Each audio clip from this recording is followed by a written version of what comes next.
the one movie that got Brad Pitt banned from China for nearly 20 years.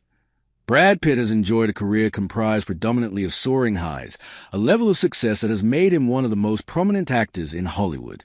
In a world of so many flights and fancies as Tinseltown, it is truly remarkable that his stock has rarely fallen after 30 years in the sun, as the next phase of his career enters a more reflective and considered approach.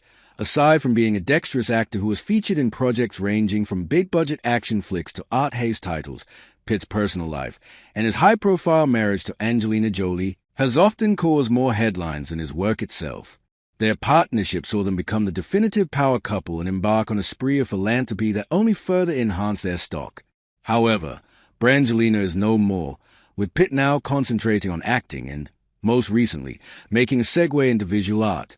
Reflecting just how celebrated a collection of credits remains, you only need to mention that he has starred in 70 Yen, 12 Monkeys, Inglourious Bastards, Fight Club, The Tree of Life, and Babel. Elsewhere, Pitt has also moonlighted as a producer, helping to bring the likes of The Departed, 12 Years a Slave, Moonlight, and Selma to life. Although Pitt is treasured worldwide, that's not to say that his ride to success has been straightforward, with one of his films proving so divisive that it resulted in the actor being banned by China for nearly 20 years. The movie in question was a historical drama 7 years in Tibet by Jean Jacquinot, wherein Pitt stars alongside David Thewlis.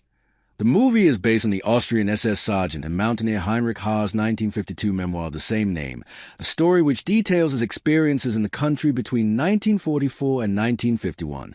The plot follows Haar and his friend, Peter Hofschnatter, a pair of mountaineers who are interred in India after the Second World War breaks out in 1939, focusing on their escape from prison across the mountains into the neighboring Tibet.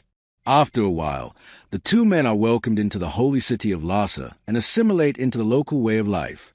It has a significant impact, with Haar becoming one of the tutors of the 14th Dalai Lama, who is still only a child at this point. However, the dream ends after China invades a country, with Haar and Hofschnatter left with no choice but to return to Austria. Although the movie was generally well received, the Chinese government condemned it, claiming that their military officers were intentionally depicted as arrogant and brutal. They also heavily criticized the movie's positive portrayal of the Dalai Lama. The government was so enraged that they felt obliged to officially ban Pitt, Thewlis, and Anor from entering the country.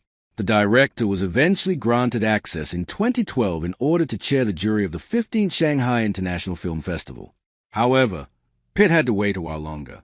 Speaking to Stephen Klein in Interview magazine, Pitt opened up about if the movie changed his life. I'd say yes. Sure, all movies are. For an audience, it's 2 hours, but for me, it's a half year of living. And this one particularly. For an American man, the cultural shift was an imposing one. Being in a different culture for so long, you couldn't help but walk out of there with something. I didn't know anything about Tibet, really, and the first images in my head were of Shangri-La, and that's not it at all.